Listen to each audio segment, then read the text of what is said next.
captain, unanimously, fourth year on, Michael Sodomaco.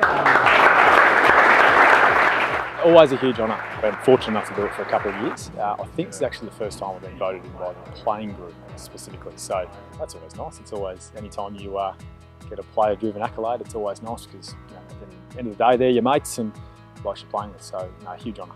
Their vice captain for this year is Matty Hanson. Well done, Matty. So Matty, yeah, obviously a very familiar face to Werribee fans. Terrific footballer, but even more so, a really terrific team person.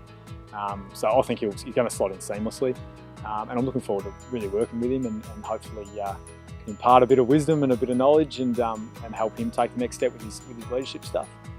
Because in all honesty, he's a fair footballer already. So if he can keep working at his leadership and turn that into a real strength, not that it's a weakness at the moment, but he's going to be an absolute weapon if we're fortunate enough to keep him at the club.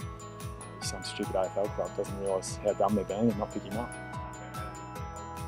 I think first and foremost, all three naturally, they've got good people skills. So they build really strong relationships with their teammates and they're popular members of the playing group, which it's often said leadership's not about being popular, which is true, but at the same time, you've got to have strong relationships to make it work.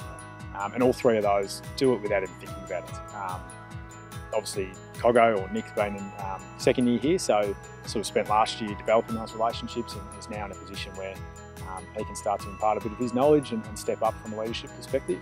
And Matty Munro and Don Brewer have been here for a number of years, and their growth came here as very young kids, and by their own admission had some things they need to work on, and they've been terrific. Put their head down, worked really hard, built a lot of strong relationships among the playing group. Everyone's got a lot of respect for them, so I'm excited for them to get an opportunity. Yeah, we've got to be on both cones.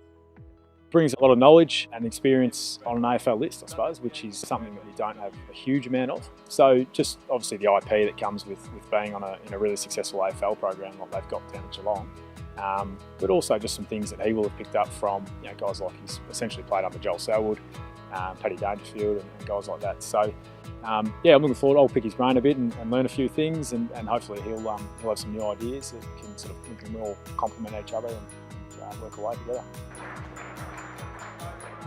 We will get together, obviously. I don't think it'll be anything drastic that we'll do. All the older boys have certainly been pretty clear in their vision and what we want the club to be, and obviously it's going through a fair bit of change with a lot of new coaches, a lot of new players. So the older boys, the older players have had to drive that a fair bit, which is good.